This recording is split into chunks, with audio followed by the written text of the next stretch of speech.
Very good evening to you all. Jai Shri Krishna Guru. Thank you for joining Sai Satcharita Parayan. I hope you had a very good weekend and a very good day today. Om Shri Maa, Om Shri Gurubhyo Namaha, Om Shri Ganeshaya Namaha, Om Shri Saraswataya Namaha, Om Shri Guru Dattatreya Namaha, Om Shri Mahalakshmi Namaha. Guru Brahma, Guru Vishnu, Guru Devo Maheshwaraha, Guru Sakshat Parabrahma, Tasmai Shri Guruve Namaha. Shri Sai Satcharita, the life and teachings of Shri Sai Baba.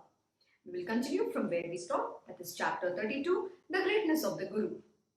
My obeisance to Shri Ganesh, to Shri Saraswati and Shri Guru Maharaj, to the family deity, to Shri Sita Ramachandra, my most humble obeisance. I bow in reverence to the most venerable Guru, Shri Sai Nath. We are doing a very beautiful story about how Sai Baba finds his Guru. Rather, how his Guru finds him. They all go in search of their Guru. And how only Baba can recognize his master. So I will continue from verse 64 and then we'll see how does Baba alone recognizes. I hope you remember the story where the one Jali is telling these boys who are in search of their Guru, saying that please eat the bhakri, and nobody listens except for Baba. So here I'm going to start with that verse. But this one Jali, without any learning or authority of a lower varna and a Vanjari by caste, and yet how much natural affection he had in his heart that he should say, eat some bread and vegetable. He who loves in this way without any expectation, only he is a true jnani. And I felt to show him respect is the most unique way of gaining supreme knowledge. Therefore, with great respect, I ate the quarter piece of bread that the Vanjali gave me and drank some water. And lo, what a wonderful thing happened. Quite unexpectedly, Guru Raj appeared and said to us, why all the arguments and debate? I then related to him everything from the beginning to end. So beautifully. You know, the master, the great gurus are all knowing. In that he says, quite unexpectedly, Guru Raj appeared and said to us, he's just giving a hint. Why all the arguments and debate? I then related to him everything from the beginning to end. Will you come with me? I shall immediately find for you what you are searching. But only he who respects my word will achieve his purpose. Others did not agree, but I acquiesced with great respect. All others then went away and Guru Raya took me with him. He took me to a well, tied a rope to both my legs and lowered me in the well in a feet up, head down position. Guru Raya suspended me in the well in such a way that the hands should not reach the water, nor should any water go in my mouth. There was a tree near the edge of the well to which was tied the other end of the rope. Guru Raya then went away, who knows where, with a mind free from doubt or anxiety. About 4 to 4.5 hours passed by, after which he came back. He then quickly took me out and asked me, are you all right? I replied, I was full of joy, the happiness that I experienced. How can a lowly creature like me describe it? Guru Raya was very pleased to hear these words. He moved his hand on my back very affectionately and made me stay with him. Even as I am relating this to you, love surges in my heart. The Guru then took me to his school, showing for me the same loving concern as the mother bird, who clasps her young ones under her wings. How beautiful is this? Absolutely true. The real master is your true mother. He is the Guru Ma. He is Krishna Ma. And so it's so beautiful to actually study under the tutelage of these great masters. They take you under their wing and clasp you. And then they teach you and slowly put you on the path of spiritual and teach you everything that you must learn. Most important here, Baba says his Gurudev had tied him upside down in a well. What does that mean? It simply means that your Guru is going to make you go through a very important process, which means the moment you meet your Guru, you're twice born. You he's going to initiate you on the path of spirituality, and then he's going to tie you upside down, which means he's going to remove you from all your habits, all your bondages, all your tendencies and nature which you have acquired from many lives of yours, and also in this human body. So he's going to tie you upside down, and through that you just need to have faith in your guru. No matter what he puts you through, you just need to surrender to him and have faith. And when you have faith, he himself will walk you through that path. But just trust him. You cannot say, no, oh, please don't put me in the well, I'm going to drown. No, the faith here is he may do whatever he may like with you.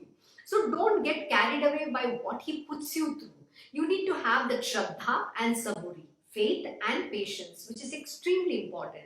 But his love is something that you can't even comprehend. His love is so beautiful. It's not the worldly motherly love. Yes, the mother, it's always referred to a mother because mother is the one who gives birth, and obviously it is mentioned how great her love is. But that love is only limited to her own child. But here the Guru Mother, the Guru Ma, is the mother of this entire universe, this entire creation, and his love is the same for everyone.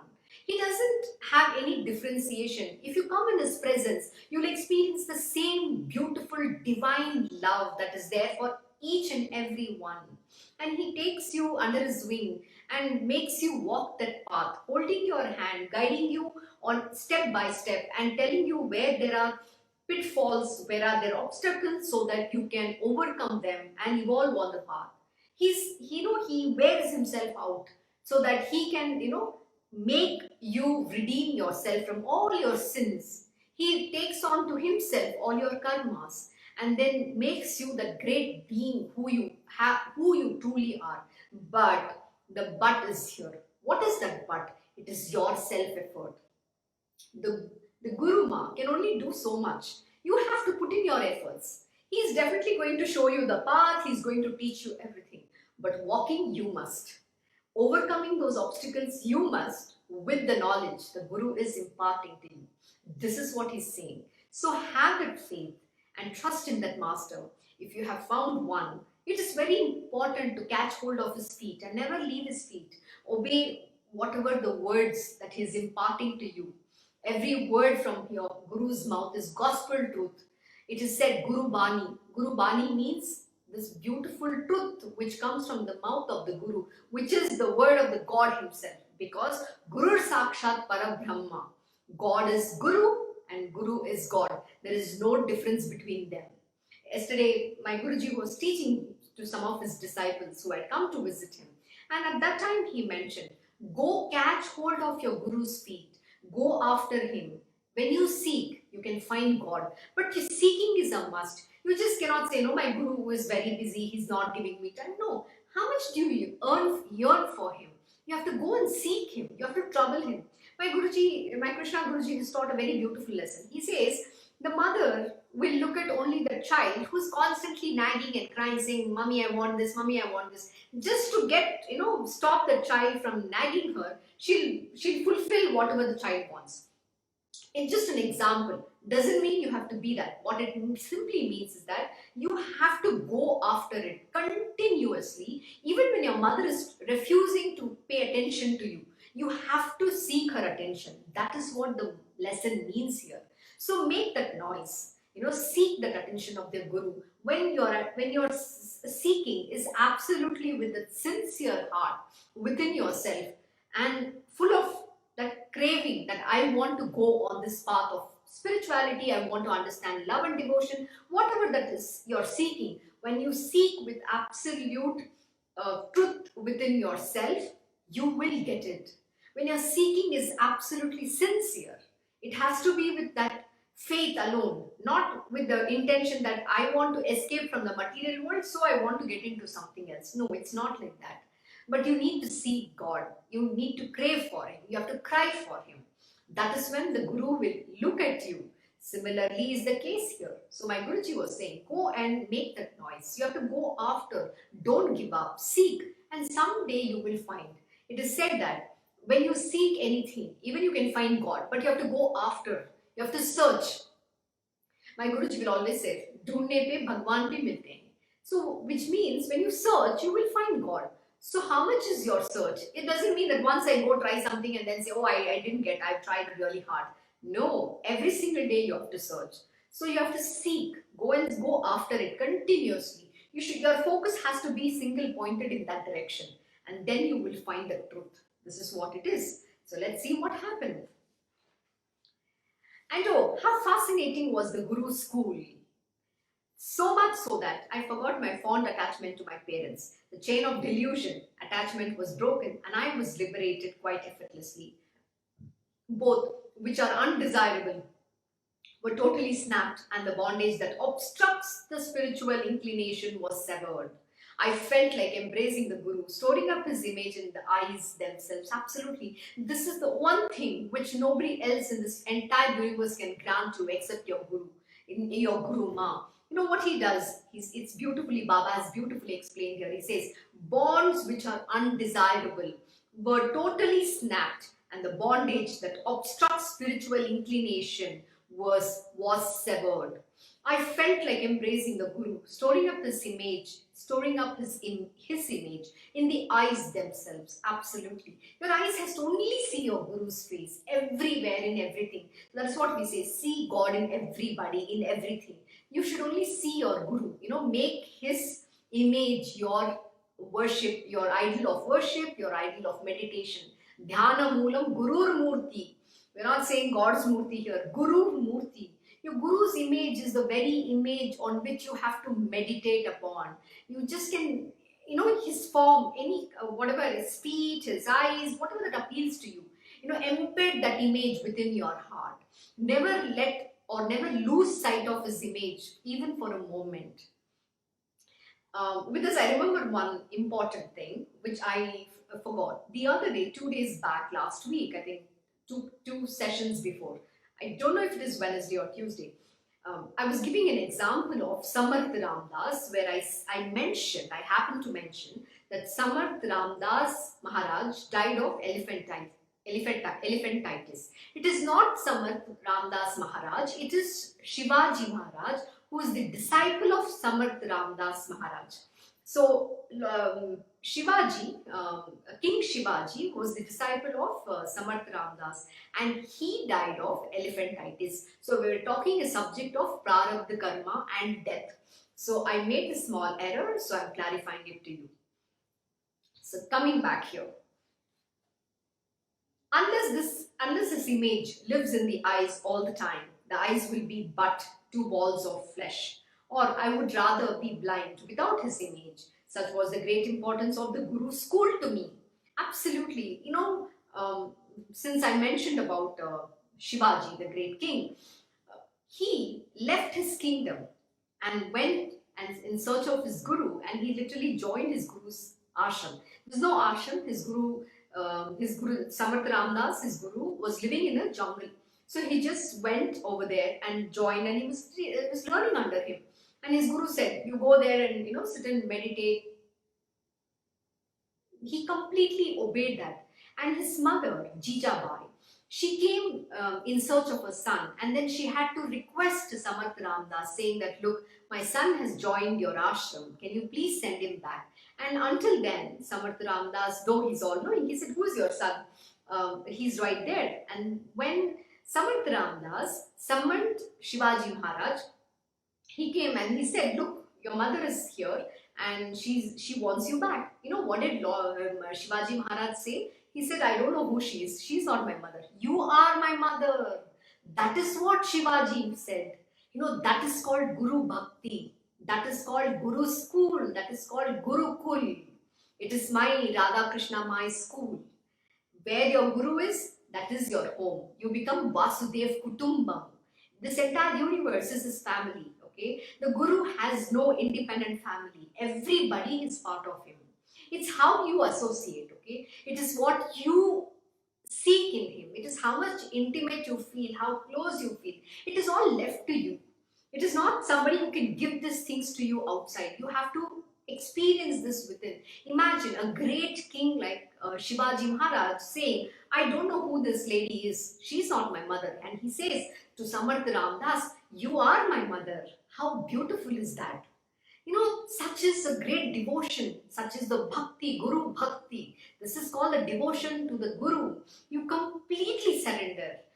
Today, the sad part is we are in the age of Kali Yuga, which is the Iron Age. Here we are always in the, we are given into our mind, senses, ego, whatnot, arrogance, and we get lost in this pettiness of the mind.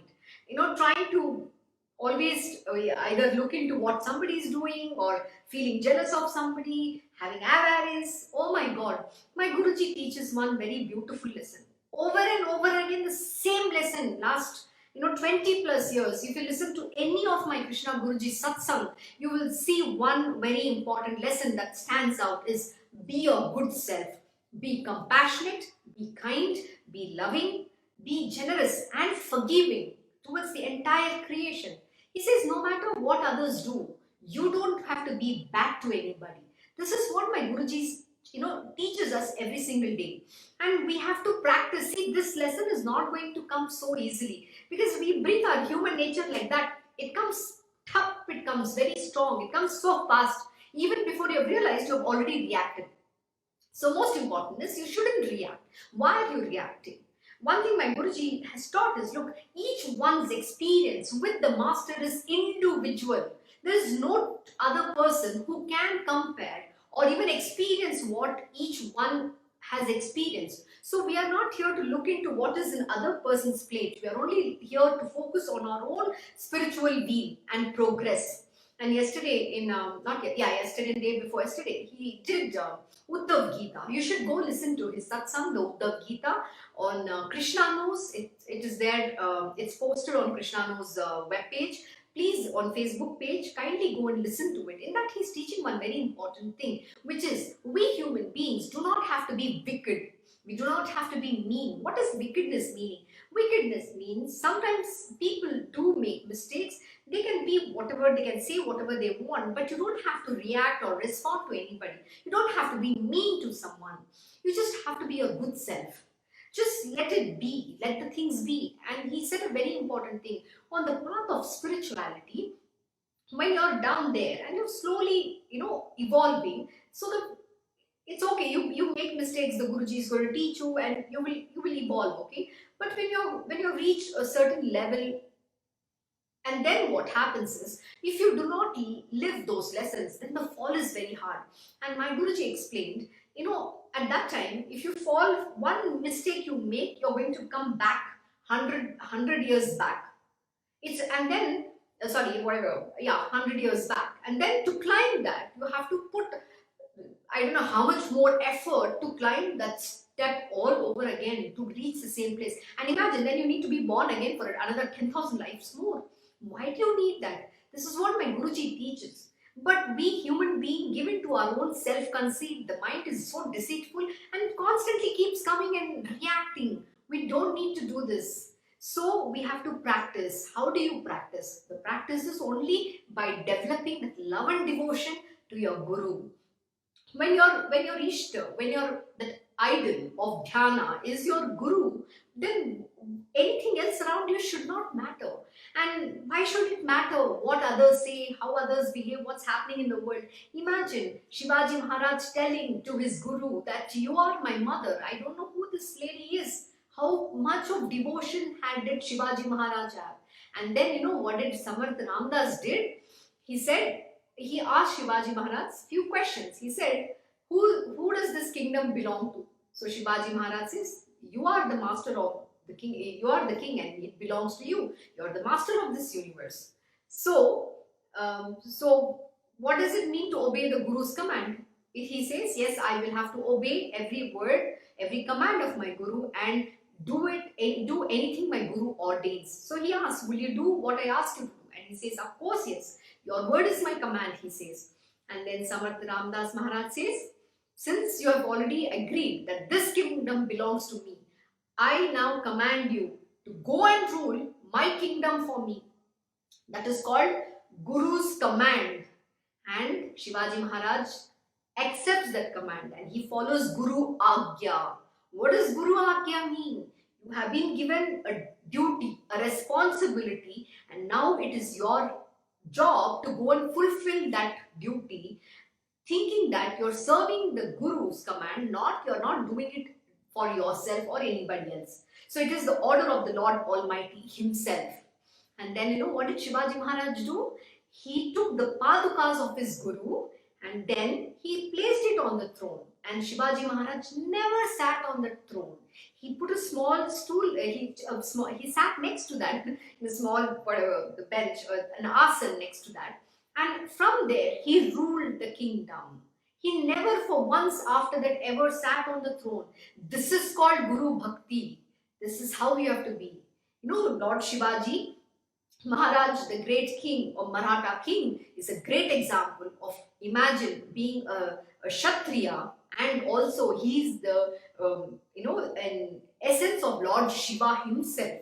And he sets an example of how to rule the kingdom in a very righteous manner, and also at the same time, have the Guru Bhakti so that you attain your spiritual will, which means here simply explains that anything that you do, you have to do it in a detached manner. You're only serving the purpose of the Lord Almighty. You're not doing anything for yourself. Doing and most importantly, serving the purpose of the Guru, the command which the Guru gives you. That is extremely important. So this is what it means. So to being under the tutelage of the Guru and doing everything your Guru has ordained you to do is the only way to evolve on the path of spirituality. So coming back, can there be anyone so unfortunate who, having once stepped into the school, would want to go back? My house, my family, my parents, Guru Raya became everything for me. Absolutely. Imagine once you have joined the school, Radha Krishna Mai school. To me, this is exactly what Baba told when I opened this poti. He said, go to Radha Krishna Mai school, just before I met my Guruji. How beautiful that is. That journey is worth everything. This life is just blessed. And walking that path is the most beautiful. Your Guru's place, your Guru's ashram, your Guru's being under the tutelage of your Guru is the greatest thing that you can ever ask for. That is your school, that is your family. He's your everything. To me, my Krishna Ma is my everything of everything. I know nothing else in this world except him. He's my everything of everything. My teacher, my father, my mother, my brother, sister, my husband, everything. My beloved, you name it. He's my Lord Shri Krishna himself. That is who my Guru is. My Guru is the most important position that he is Krishna Guruji. He is my Guruji. And I'm very, very, very blessed to study under his tutelage. Likewise, all his disciples who feel the same way, to each his own, they experience their Guru in their own loving, devotional manner. That is so beautiful. And after you've met your Guruji, there is no other family. He becomes your only family. And then he puts you on the path, wears himself out so that you attain your spiritual will. All my sense organs, including the mind, had left their places and come to stay in my eyes alone for the purpose of meditating upon the Guru. How beautiful it is. So you have to do Dhyana Moolam Gurur Murti, which means you have to bring all your senses, your mind, your body, everything focused on one object, and that is your Guru. And when you meditate upon him, when your mind is completely lost, you become one with your Guru. And that is how you realize God. Because the Guru, Sakshat Parabrahman, the God has manifested in the form of the Guru. So the Guru is none other than the God himself. That is why the Guru is the doorway to God. So only through your Guru can you realize God. So when you meditate and you become one with him, that is when you realize the God. When Guru alone is the object of meditation for the eyes and all else is as Guru himself, so that there is nothing separate from him, then it is called single-minded meditation. When thus meditating on the form of the Guru, the workings of the intellect cease. Therefore, ultimately make an obeisance to him, observing speechless silence. So another very important thing. Silence is the most important thing that you need to follow. It doesn't mean silence of your mouth. My Guruji will always say, you need to please silence your mind. that non-stop nonsense which is talking dime a dozen. You need to shut your mind. Please tell your mind, shut up. You have to shut your mind and shut your mouth too. Silence is something that you have to practice. It is not so easy. See, I'm a talkative person. And you know what did my Guruji do? Today, he used the same quality, that God-given talent, to chant and praise the Lord, to talk about His glories. So that is how he channeled it. How beautiful it is. But whether, yeah, that is fine. That is one aspect. But you have to practice silence. Silencing your mind and silencing your mind, thoughts, everything is very important. And surrendering to your Guru is extremely important. And silence is very, very important to achieve as a progress, if you want to progress on the path of spirituality. So please practice silence. Silence your mind. You should not let the thoughts come and dwell in the thoughts. My Guruji will say, see, the mind has its own nature. So the thoughts are going to come. The mind is always going to do what it has to supposed to do. But you need not dwell in that thought. The moment you dwell, then your mind has taken over you. So you don't have control over your mind, but your mind controls you. So don't dwell into any of these thoughts. Make that extraordinary effort to control your mind and just focus on the Guru or whatever that object of your Ishta is. Focus on that very image. And silence and practice silence. That will take you a long way. Or else, one may make a guru for acquiring true knowledge only to discover that as for valuable instruction, there is only a cipher, while good money is lost in giving him dakshina. Consequently, one may be left with nothing but regrets. Please, I'm going to reread this very important verse. Or else, one may make a guru for acquiring true knowledge, or only to discover that as for valuable instruction, there is only a cipher, while good money is lost in giving him dakshina. Consequently, one may be left with nothing but regrets. So don't regret. Don't lose that opportunity when you have your real master under you, when you have the master to learn from. Use him to gain that knowledge and evolve on the path of spirituality and serve it. Service unto the Guru is extremely important. Without doing service, you cannot purify yourself. So serve him very, very diligently. He who only babbles about occult knowledge, making a show of honesty and sincerity, but has been nurtured on hypocrisy, what can such a one give to his disciple? Here, please remember, he who only babbles about occult knowledge, making a show of honesty and sincerity, but has been nurtured on hypocrisy, what can such a one give to his disciple? Here Baba is talking about the fake gurus that exist in this world. There are too many spiritual gurus who call themselves to be some great masters, but they are not real masters. So here Baba is saying that somebody who has nurtured hypocrisy, who talks about honesty and sincerity, but there are hypocrites who themselves are not real master. They can't even give you the experience of the Brahman.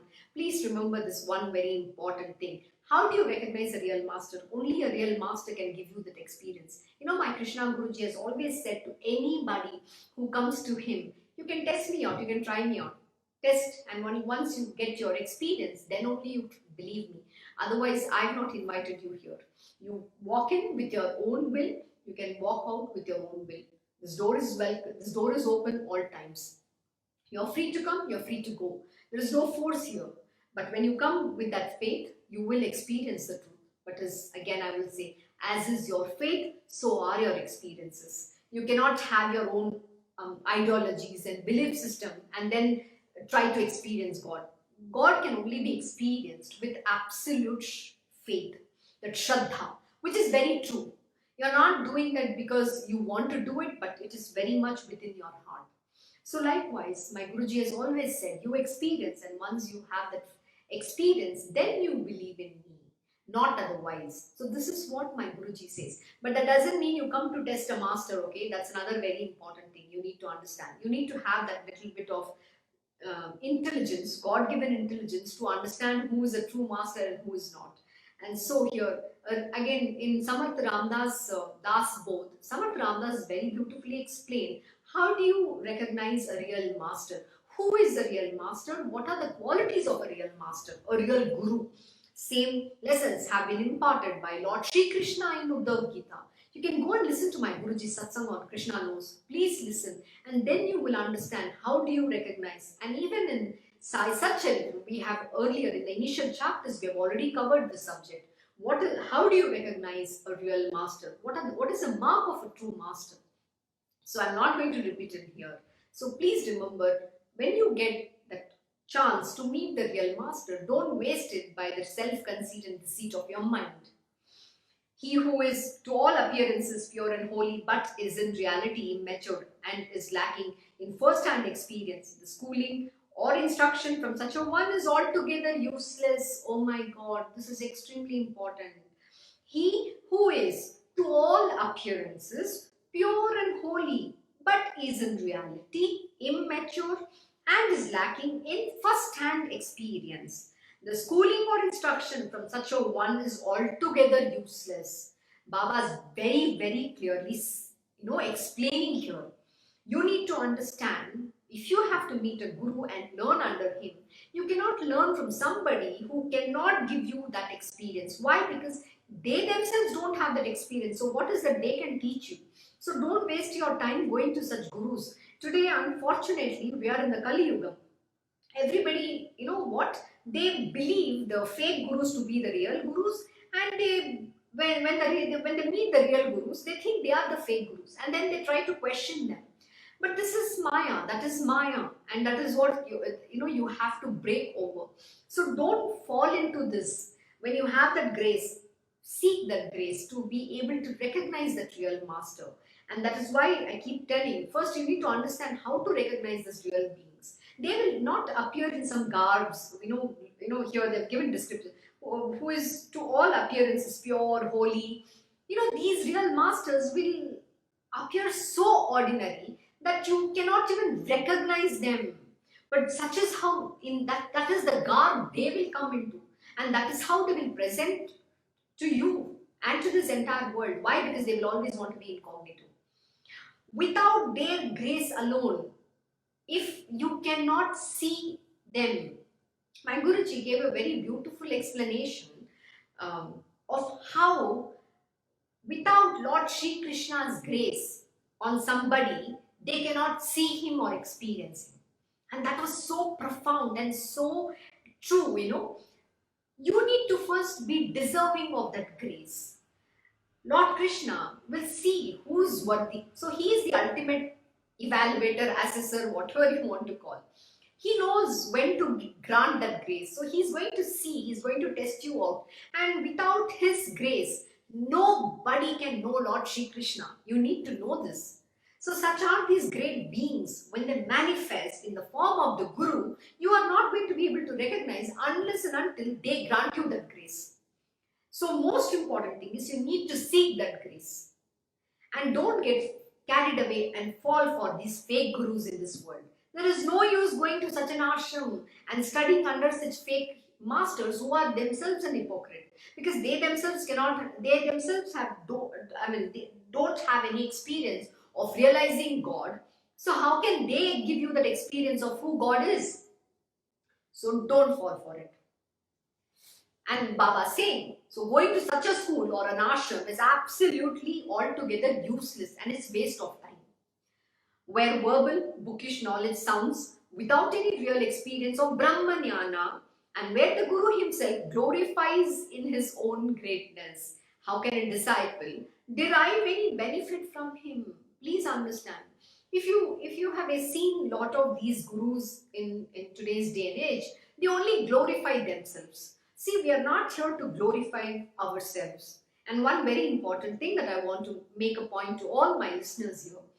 When I'm narrating my experience with my Krishna Guruji, I'm only sharing my experience about what I have experienced on my journey with my master in the spiritual world. I'm not praising myself.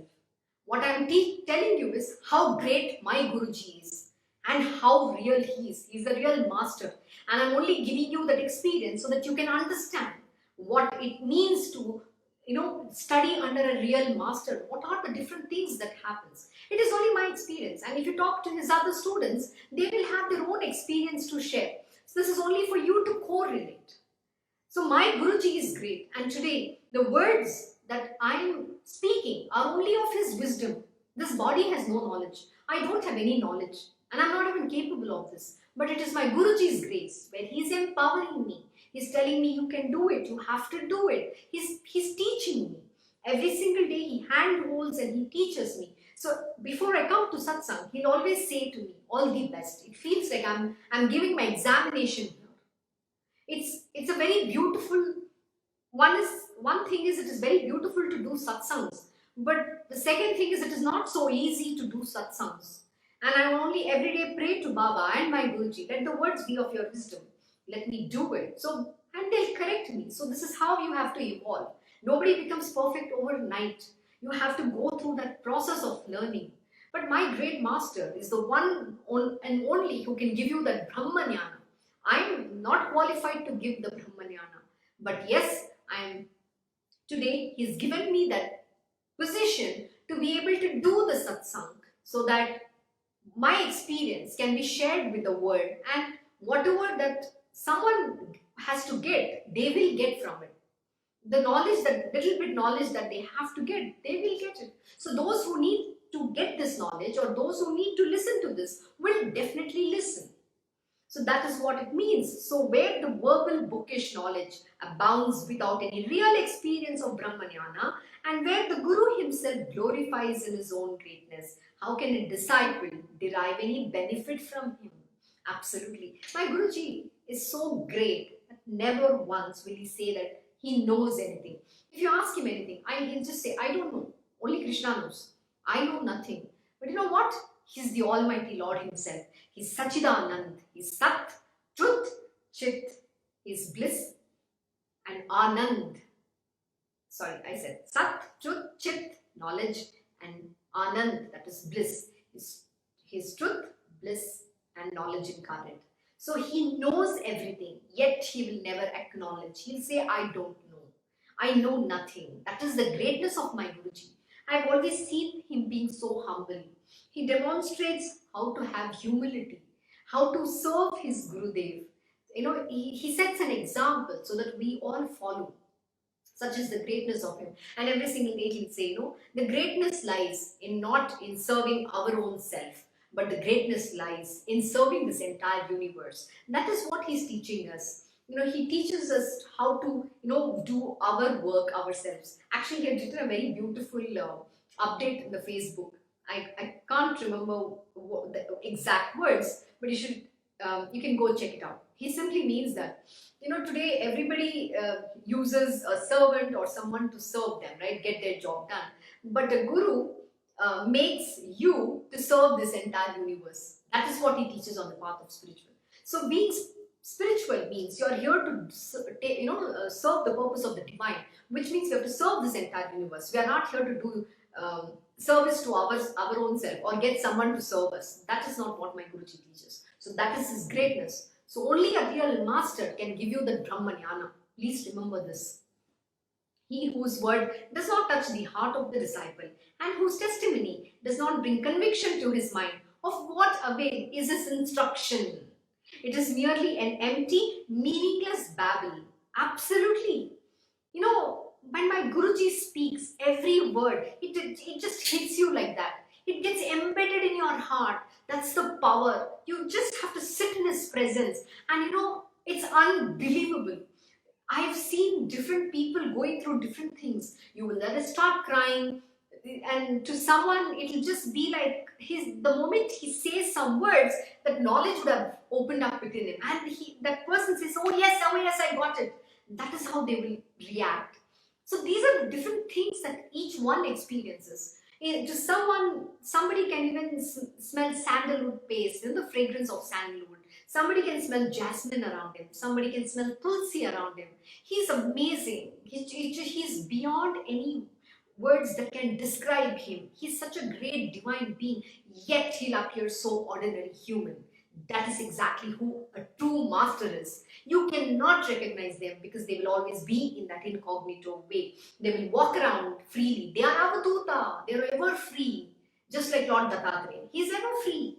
Even today, if you meet him somewhere, he'll just appear in a very, in a very teenage kind of individual, but you can't recognize him, of course. He's not going to show you who he is. But that is what my Guruji has said, that how he has seen his Gurudev, who appears as a very eight-year-old, they call him sky-clad, who's free, ever free. He's not bound, but he roams this entire universe. He's always there everywhere. You have to see, to experience that divinity. This is the greatness of a real master.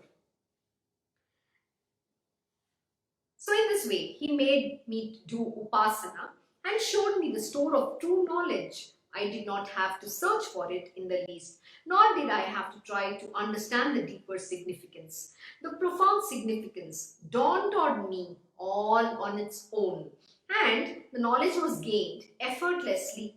Such is the marvel of the Guru's grace. All search for it ended there and then. See, you must remember one very important thing.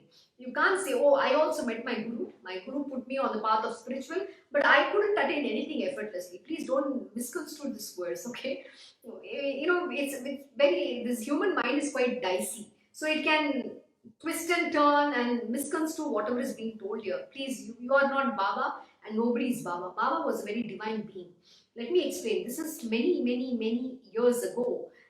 At that time, he didn't have any attachment. He already had given up his life, and went on search of wanting to meet a guru and wanting to get this knowledge.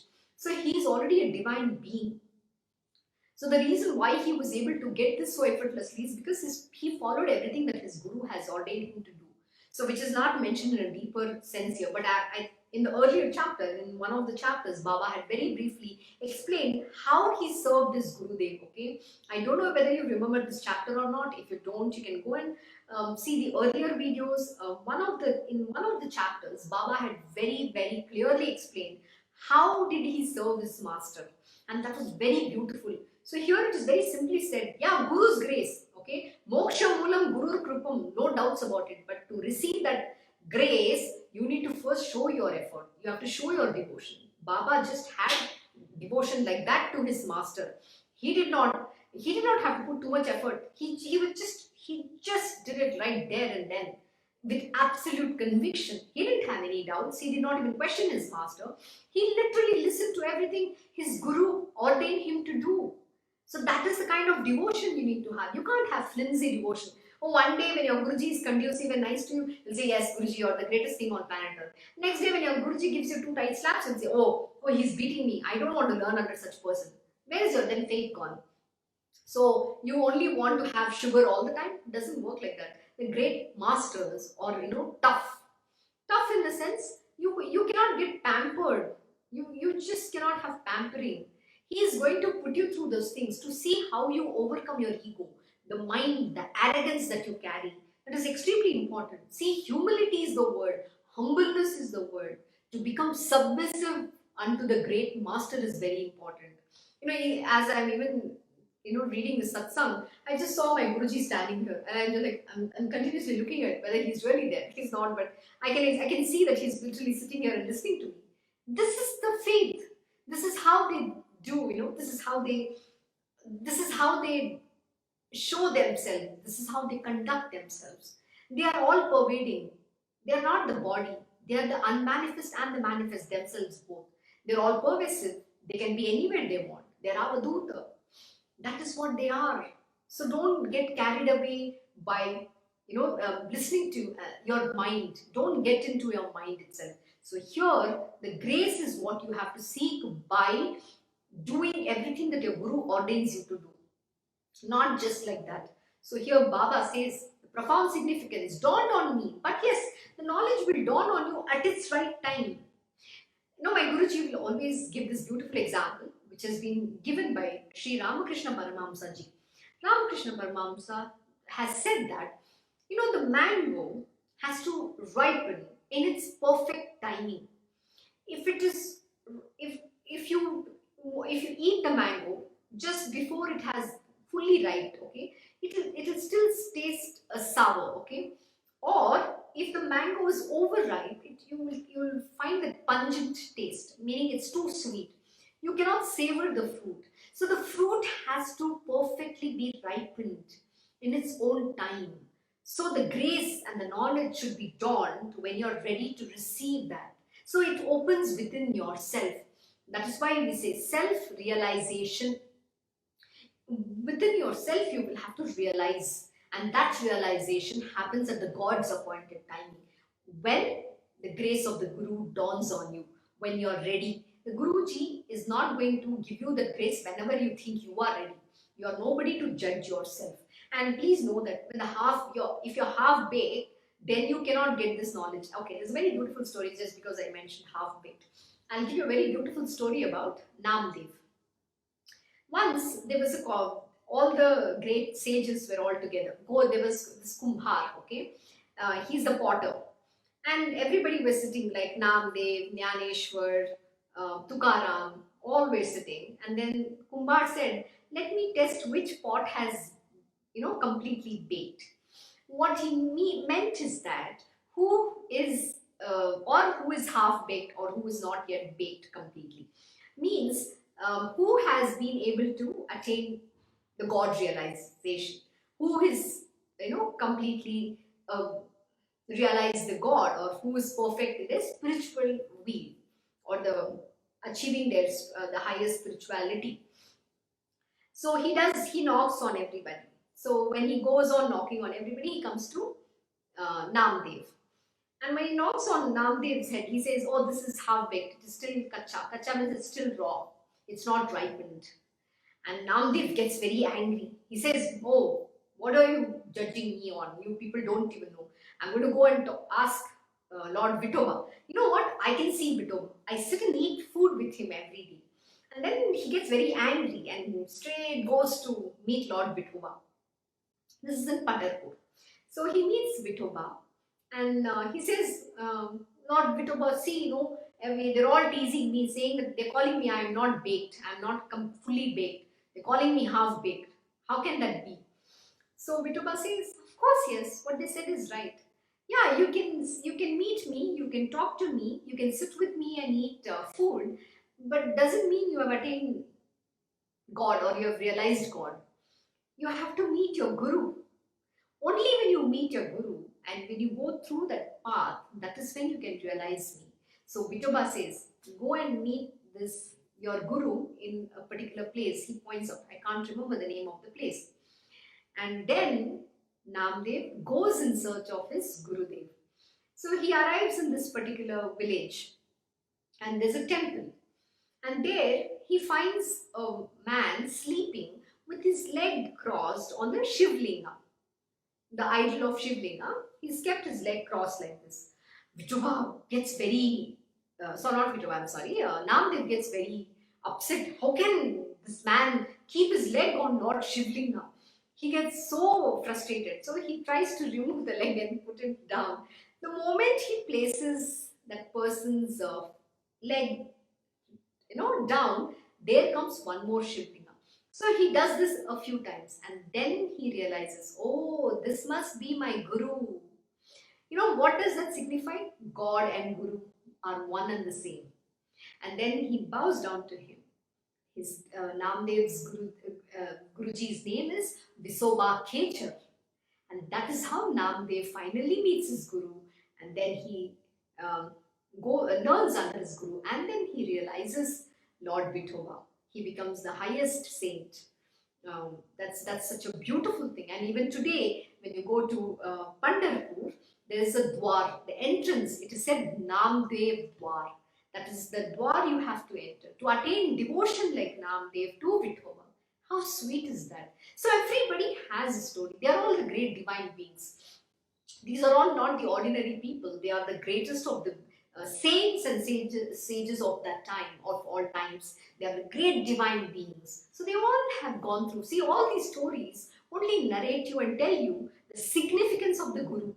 And in this particular story, it is so beautifully explained. Lord Vitoba himself is saying to Namdev, you have to go meet your Guru. So, and you please go through the process. Similarly, even though Lord Shri Krishna, who is the master of this universe, have to learn under his Guru, Sandipani, not until then he becomes Shri Krishna. And you know what? Because of who Lord Shri Krishna is, he manifested in this Purna avatar with complete powers and everything. He was able to achieve the 64 arts in no time. But that is the capability he showed. What does that mean? See, all these stories are there to tell you that you have this power within yourself. Then you need to put that effort to unravel this God. That is why we say you're not an ordinary human being. Why are you making yourself a mere mortal? Why do you think you're some ordinary human being? You have this power within you. So work hard and with your grace of the Guru, unravel this. You know, it is very strange these days. Since the time we've relocated to a new place and we're doing a lot of things, I find myself, pushing harder. But there's something within me which is not allowing me to push. There's some pain constantly coming, on my leg and my feet and struggling, okay? And every day I want to achieve so much more, but I fail short to achieve that. It's not because I have to fail that I'm going through this. These are all the experiences. It is about how you overcome. You should understand the divinity you are. You are the Durga Ma with 10 hands. I have these 10 hands. What can stop me from achieving what I have to achieve? The gods have given all that power, with you. We will be shortly doing the Devi Mahatmyam starting this Saturday. And it's going to be a very beautiful journey, understanding what power you hold. And the greatness of this goddess, how she empowered herself. That is who you are. You are the goddess. You have all the power within you. It is for us to work hard, put effort to empower ourselves. That is what it is all teaching. And most beautiful thing here is when you have this great master, make use of that, get that knowledge, and you have to put effort to learn. Till you don't experience, you cannot understand. And to experience, you have to walk that path. You have to do it by your own self. Nobody can come and give it to you, You have to experience yourself. The walking that path is your job, not anybody else's job. The Guru's job is only to point out and teach. That is all it is. Yeah, the Guru's grace is always going to be there. No doubt, no doubts. There are no two ways about that. His grace is on everybody, okay? There are no two ways on that. That he is such a loving being. So there's no question that his grace is there on me or not. No, never ever doubt that. His grace is always there on you. But you need to walk that path. That effort is a must. My Guruji says, you have to do this, you have to do this. There are no two ways about it. So don't delay, don't let the tamas rise in you. See, we are in the Kali Yuga and Kali's Yuga is full of tamasic. So don't let the tamas get into you. So you have to fight that Mahish, which is the buffalo demon, full of inertia and lethargy and tamas. So we have to fight that out and overcome and realize the power within us to conquer and kill the demon and evolve on the path of spirituality and realizing your true potentials. So coming back here, how I could feel joyous when Guru Raya had suspended me upside down in something that he alone, Guru Raya, has the power to understand. See, nobody can understand. Only the Gurus can understand. They exactly know who you truly are. They understand your potential, your capability, what you're capable of. And they're always going to push you harder. If you have achieved today, say, if you've achieved up to 10, then they'll increase your capacity to doing that to 20, then 30. So slowly, the scale keeps increasing. It doesn't stop or it doesn't decrease. The scale can only keep increasing. So that is how you have to push. They push you to your limits. You know why? Because you're a limitless ocean. That is who the divine being is within you. That is the power that is vested in you. So you have to understand how limitless you are and keep evolving and keep expanding as well, not coming down. You have to stretch your goals. Keep stretching, keep stretching, keep stretching. That is when you will evolve. The ways of the saints are always contrary to those of the world. This knowledge is born of experience. Here, faith alone is one's sustenance and the Guru's grace, the only means. Oh my God, this is so, so powerful. I think I've been talking this since day one and explaining about this. The ways of the saints are always contrary to those of the world. The saints are never going to conform to the material worldly ways of doing things or behaving or living life. They are very unique. It's completely contrary to how in the material world people live, eat, work, do things. They will never conform to it, but they have a very systematic life. And you know what? If you can live even 1% of that, your life is made. And today, my aspiration is to live like my Krishna Guruji, to emulate him literally, to become like him, the greatness that he is, the effort that he puts in, the knowledge that he has, the way he conducts himself, the discipline that he shows every single day, no matter what it is. He will never miss. The way he follows his timing, the punctuality that he has, the amount of effort that he puts in doing every single thing is commendable. It's just beyond any words can describe. He's perfect. You know, he's so perfect. Even perfection, I wouldn't say. Perfection is something that we aspire to be, but he's a perfect being, the perfect example. So that is who we have to become. The knowledge is born of experience, and knowledge is born of experience. Knowledge is not just by this reading this, you know. So in the scripture itself, Baba has many a time explained in many chapters that we have done so far. He said that you need to get the experience of that knowledge. Knowledge is born of experience. So when you go through that lesson, that test, when you practically, you know, live that, that is when you experience that knowledge. It's not the other way around. Yeah, having that bookish knowledge has no use till I don't get the direct experience of what that knowledge means. And this is what happens. You know, it is very, very beautiful. I will have to say this all throughout 12 years of my journey with my master. I will either, when my Guruji teaches, either I will get the experience first and then the knowledge, or it will be he's given me that knowledge and then I'm going to experience what that he has taught. But it is very powerful. Until you do not get the direct experience, you will not understand the truth of this knowledge. The knowledge cannot be understood. And only through that experience of that knowledge can you evolve. And that is when you can cut asunder the ignorance and realize your true self. You have to cut asunder the ignorance with the sword of knowledge. You can do that only when you get that experience and then apply in your life. Here, faith alone is one's sustenance, and the Guru's grace the only means. Faith alone is the one which will help you sustain through this journey, not anything else. And the Guru's grace the only means. Please remember this. It's extremely important. Shraddha, Saburi, and grace. Grace is always there. My Guruji will say, my grace is like the sunshine. The sun shines on everybody selflessly, but it is how many who wants to take that and make use of it. That is in your hands, and nobody can give that. So have that faith, you know, have that Shraddha, Saburi, and do what you have been ordained to do, and be devoted to that one object of your, Ishta, and go on that path. And when you get an opportunity to service unto that master, study under him, get his guidance, get his knowledge, and follow exactly what your Gurudev ordains you to do. And then his grace is what you will experience automatically. You don't even have to ask for it. It is already there. And then you will see what his grace means. With this, we will stop here. We are at the end of the hour. I hope you enjoyed today's satsang. It is one of my most favorite satsangs because today it all speaks about the greatness of the Guru, which is the most important topic of our life. Thank you for joining Sai Satcharita. See you all tomorrow, same time. Om Shri Mahaganapate Namaha. Om Shri Gurudev Datta. Om Shri Sachidananda Sadguru Sai Maharaj Ki Jai. Om Namo Bhagavate Vasudevaya. Digambara Digambara Shri Pad Vallabha Digambara. Om Shri Krishna Gurunath Natha Shri Guruve Namaha. Om Devi Durgaya Namaha. Om Shri Krishna Arpanam Namastu.